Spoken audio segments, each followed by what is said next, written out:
Les gilets jaunes poilus à l'assaut des taxes ou des bofs d'extrême droite. Face à l'augmentation des prix du carburant en France qui frappe surtout le diesel, de nombreux Français ont spontanément partagé leur colère sur les réseaux sociaux, appelant à bloquer la France le 17 novembre, allant parfois jusqu'à l'outrance. Mais jusqu'où les gilets jaunes peuvent-ils aller ? L'égérie des gilets jaunes, Jacqueline Moureau, a réalisé une vidéo qui a fait 6 millions de vues sur Facebook. Extrait.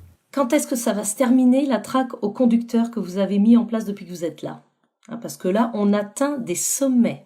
J'ai fait une petite liste de ce qu'on subit depuis que vous êtes là, mais on en a plein les bottes. Après la hausse de la CSG, impliquant la baisse des retraites, le gouvernement parle en effet d'augmenter les taxes sur le carburant pour faire converger les taxes sur le diesel et celles sur l'essence. L'exécutif aurait en effet décidé d'augmenter les taxes à hauteur de 7 centimes d'euros par litre de diesel et de 4 centimes d'euros par litre d'essence d'ici 2020. Le raisonnement de l'exécutif sur le sujet peut se comprendre, un peu comme pour l'augmentation du paquet de cigarettes. Plus il l'augmente, plus le nombre de consommateurs de cigarettes baisserait. C'est-à-dire que le gouvernement, en augmentant les prix de l'essence, incite les Français à moins utiliser leur voiture et à se tourner vers d'autres modes de transport, du genre transport en commun ou même le covoiturage. Ça s'appelle la fiscalité écologique. Sauf que les Français qui manifesteront ce samedi 17 novembre disent ne pas avoir le choix, qu'il s'agit d'une dépense contrainte, qu'ils sont obligés de prendre leur voiture pour se déplacer et aller à leur travail. En réponse à ces mouvements de colère,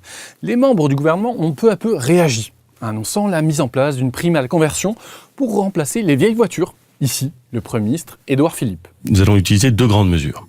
Première mesure, nous allons développer massivement la prime à la conversion automobile. Mais aussi l'élargissement des indemnités kilométriques. On va viser les grands rouleurs en modifiant et en élargissant ce qu'on appelle les indemnités kilométriques. Et le mouvement du 17 novembre s'est déplacé vers d'autres sujets de mécontentement. On entend ici et là ceux qui veulent carrément monter sur l'Élysée et attaquer tout le système. Il y a des outrances des deux côtés, avec d'un côté Robert Ménard, le maire de Béziers, qui compare les poilus avec les gilets jaunes. Et de l'autre, le journaliste de Libération, Jean Quatremer, qui assimile les gilets jaunes avec un mouvement de bof et d'extrême droite. En bref, ça risque de péter bien fort samedi, entre opération escargot et blocage sur les autoroutes, car le mouvement est soutenu selon un sondage BVA pour la Tribune par 2 tiers des Français. Et vous, est-ce que vous êtes gilet jaune ? N'hésitez pas à commenter et à vous abonner.